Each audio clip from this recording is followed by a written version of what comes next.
नंदुरबारमध्ये गुजरातमधून येणाऱ्या वाळूवरील कारवाई विरोधात वाळू वाहतूकदारांनी बेमुदत संप पुकारलाय। सुमारे 150 ते 200 डंपर आणि ट्रक उभे करून वाहतूकदारांनी आंदोलन सुरू केले। गुजरातमध्ये शासकीय रॉयल्टी भरून वाळू खरेदी करूनही महाराष्ट्रात प्रवेशानंतर वाहन जप्त करून लाखो रुपयांचा दंड आकारला जात असल्याचा आरोप आंदोलकांनी केलाय। या संपामुळे जिल्ह्यातील वाळू पुरवठा ठप्प झाला असून बांधकाम क्षेत्रावर त्याचा परिणाम होण्याची शक्यता व्यक्त केली जाते। प्रशासन या प्रश्नावर काय भूमिका घेतं याकडे आता सर्वांचं लक्ष लागलं आहे। परिणाम घरकुलपासनं तर पावसाळा येणार आहे, पावसामुळे घरकुलांची कामं बंद होतील। बिचाऱ्यांनी त्यांचे काय आता पावसानंतर कामं नाही होणार, तुमचे गव्हर्नमेंट कामं, रस्त्याचे कामं, घरांचे कामं सर्व काय अंतर ती पावसात रीती भेटत नाही।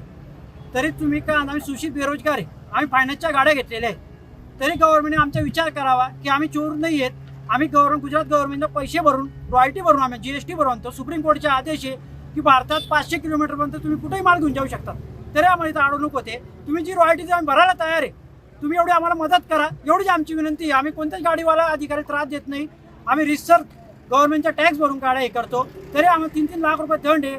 आज पकडली दुसऱ्या दिवशी आणखी दंड, जे हा बेकायदेशीरपणा आम्हाला नको। आम्ही बी काय आणता भारतीय नागरिक आहे सर्व, आणि आमची सरकारकडे एकच मागणी, वन टॅक्स वन नेशन प्रमाणे जसं तुम्ही म्हणताय त्याप्रमाणे गुजरात राज्यातून जी वाळू येते ती नंदुरबार जिल्ह्यापुरता तुम्हाला महाराष्ट्र शासनाचे जो काही महसूल लावायचा असेल तो लावून आम्हाला लिगली रीती चालू करून देण्यात यावी।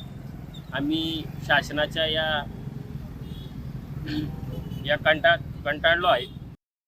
गुजरातमधून येणाऱ्या वाळूवरील कारवाईच्या मुद्द्यावरून वाहतूकदार आक्रमक झाले असून प्रशासन आणि आंदोलनकर्त्यांमध्ये तोडगा निघेपर्यंत हा संप किती काळ चालणार याकडे सर्वांचं लक्ष लागलंय। या संपाचा परिणाम बांधकाम क्षेत्रावरही होण्याची शक्यता व्यक्त केली जात आहे।